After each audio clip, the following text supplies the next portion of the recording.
गया जिला महानगर अध्यक्ष गौरव सिन्हा और गया जिला महासचिव शिवा पांडे दोनों नक्सल प्रभावित क्षेत्र लहतुआ पंचायत के कोथिलावा गांव में दशरथ मांझी के दूसरे रूप लौंगी मांझी से मिले और उनके कार्य को देखकर बहुत ही आश्चर्य हुए। वह व्यक्ति 30 वर्षों में पहाड़ से जल को 3 किलोमीटर लंबा एवं 4 फीट चौड़ा नहर बनाकर जल संचय का काम किया और बंजर भूमि को उपजाऊ किए। भूमि में परिवर्तित कर कई एकड़ जमीन अब फसल से हरा भरा दिखने लगा है। इस कार्य को देखने के बाद गौरव सिन्हा ने लौंगी मांझी को अंग वस्त्र, कुदार, चापड़, गैता एवं नगद 11,000 रुपए देकर सम्मानित किया और उन्होंने कहा कि हमारे मुख्यमंत्री नीतीश कुमार जी का जो ड्रीम प्रोजेक्ट जल जीवन हरियाली योजना जो चल रहा है उसमें इन्हें ब्रांड एम्बेसडर बनाने का सरकार से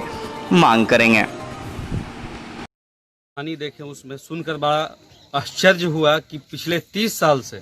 इस गांव में पिछले 30 साल पहले लगभग 300-400 एकड़ जमीन बंजर रह जाता था, जिसमें खेती नहीं होता था पानी की वजह से। उस समय लोग यहाँ से पलायन करने लगे बाहर की ओर, चूंकि यहाँ पे खाने पीने का बहुत ही दिक्कत होने लगा, सारी चीज़ों की परेशानी होने लगी। उस स्थिति में लौंगी मांझी जी, चूंकि यहाँ से पहाड़ का पानी उस साइड शहर की ओर चला जाता था, इधर गाँव में आता नहीं था, तो उस वक्त लौंगी मांझी जी ने निर्णय लिया और ये प्रण लिए कि पूरे गाँव में फसल उगाने का हम काम करेंगे। वो प्रण को लेते हुए पिछले 30 साल पहले से लगातार पहाड़ से लगभग 12-14 फीट का लगभग 5 किलोमीटर नीचे तक का नहर बनाने का काम किए हैं, वो भी खुद से सुबह से शाम तक करके। आज किस तरह से सम्मान किया? हम आज इनको सम्मानित किए हैं यहाँ पर इनके कामों को देखते हुए 11,000 रुपये नगद, और चूँकि इनको कोड़ने के लिए कुदाल और गैंता का सहायता लिए हैं, उसका हम उससे सम्मान किए हैं और अंग वस्त्र दे करके, कुर्ता और धोती दे करके इनको सम्मानित किए। सरकार से भी कुछ इनका मांग है? हाँ, सरकार से इनका मांग है एक ट्रैक्टर का, जिसको बिल्कुल हम चूंकि एक जदयू का सिपाही हैं वो होने के नाते पूरा करवाएंगे,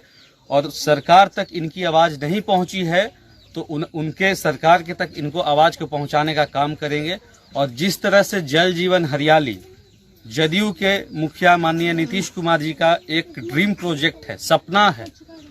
ये तो उनके सपनों के उनके सोचने से पहले ही पूरा कर चुके हैं। तो मुझे पूर्ण विश्वास है जैसे ही हमारे मुखिया को इनके बारे में पता चलेगा, आपके खबर के माध्यम से इनको बिल्कुल सम्मानित किया जाएगा और हम भी इनके सारे कामों को माननीय मुख्यमंत्री तक पहुंचाने का। उपजाऊ भूमि में परिवर्तित किए हैं,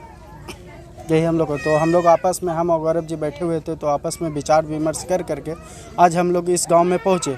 और पहुंचने के बाद हम लोग गौरव जी के माध्यम से 11,000 रुपये का इन्हें पुरस्कार दिया गया। और देखे कि इनका एक औजार जो होता है, तो औजार गैता और कुदार होता है, तो वो चीज़ इन्हें दे करके, ताकि ये आगे भी इस चीज़ से काम